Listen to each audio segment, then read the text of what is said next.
So I think that Francesco Farioli is one of the most tactically creative coaches in world football at the moment, specifically when it comes to playing through the centre of pressure either in the build-up phase or in the middle third. However, I would describe his tactical profile as evolved positional play. He uses highly automated patterns of play both in the build-up phase and in the middle third, being heavily influenced by the style of Roberto De Zerbi, having worked as a goalkeeping coach with De Zerbi at Sassuolo. But I would argue that he's actually starting to evolve beyond that De Zerbi style of play, showing greater tactical creativity and incorporating a lot more verticality and direct play into his possession game. Like De Zerbi, he looks to reduce distances between players, whilst also teaching them how to adjust their positioning accordingly to adapt to the opposition's defensive shape in order to open up angles for bounce passes, to work the ball in behind the pressing lines, playing through the centre of the pitch. Now, one very tactically creative part of his coaching style is how he treats goal kicks as set pieces, with his goal kicks this season for Porto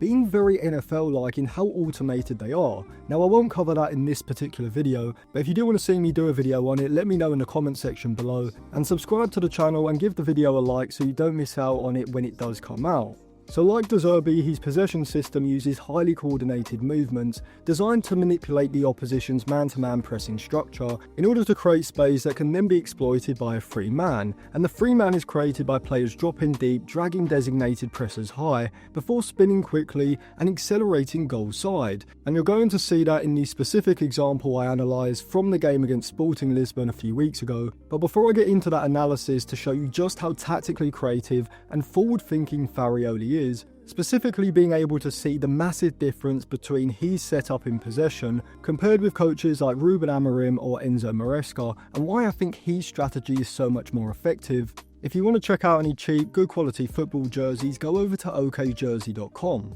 They've got the new Manchester United releases for the upcoming season, with OK Jersey also allowing you to pick up high quality football shirts from just £15, plus free shipping across Europe for all orders over £45. They sent me over these new release alternative Manchester United jerseys from this season, as well as a long-sleeved retro home shirt from the 92-93 season with Cantona 7 on the back, alongside this Nuno Gomes Benfica shirt from the 97-98 season as well. If you use code ALANTIS at checkout, you'll get a discount, so I'll leave it linked in the description and in the comment section below.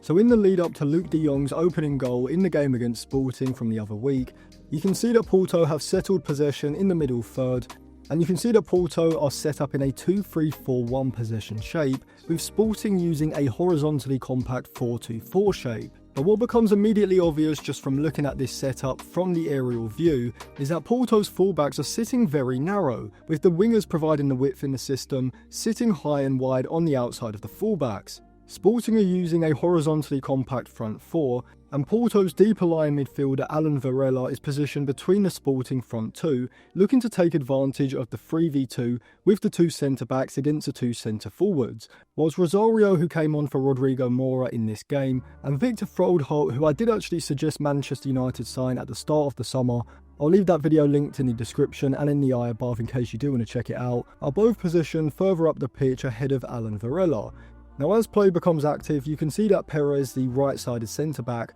uses that familiar De Zerbi tactic of baiting the pressure from Suarez, Sporting's left-sided centre-forward, and he holds onto the ball until Suarez gets within 2 to 3 yards of him, pulling him into his orbit as much as possible before playing the pass backwards to Bednarak. And what you can actually recognise is that Bednarak doesn't sit horizontal to Perez, instead he recognises the positioning of Trincao and sees that sitting in line with Perez wouldn't draw Trincao high enough in order to create space in behind, and it would also put him under immediate pressure as he receives the ball, which is just one example of the tactical IQ that Farioli is able to instill in his players, and he's done so in a short period of time, having only joined Porto in the summer. Now, you can also see the narrow positioning of Porto's left back, which is designed to reduce the passing distance between himself and the left-sided centre-back Bednarak, which reduces the amount of time it takes for the pass to reach him, but as a consequence will also reduce the amount of time that he has on the ball with the Sporting player in close proximity. But the benefit of this is that it opens up the angle for a short bounce pass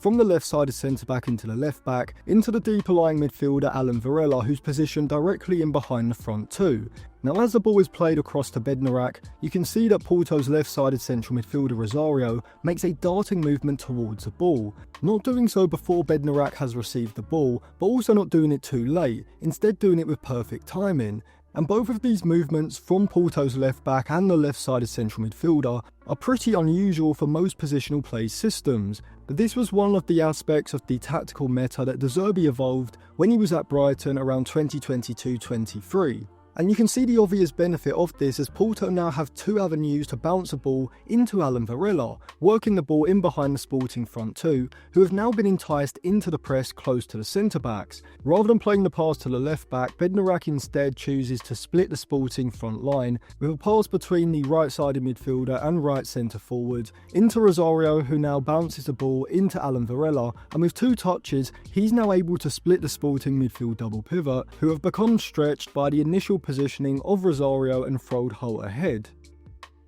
Luke de Jong, the centre forward, is initially sitting high alongside the two centre backs, but as the pass goes into Alan Varela, this is now his signal to drop off towards the ball, whilst the two central midfielders Rosario and Frode Holt immediately look to turn on their deeper movement, spinning in behind their pressers and looking to break goal side. Rosario spins on the inside whilst Frode Holt spins on the outside, and de Jong can now link play with a short pass, but a pass into Frode Holt is just overhit. But after Frode Holt and Gomez counter-press after the turnover on the right side, Sporting are false long, and Porto are able to regain possession, and what you'll notice is that almost as if they're starting a training drill, they intentionally look to work the ball back to the centre as the designated starting point of the move. But you can see the positional adaptation, not just between phases of play, but between patterns of play literally just a few seconds apart, as the left-back Sanusi has now dropped deeper in line with the two centre-backs, which allows Porto to transition to a wider base and eventually a back three,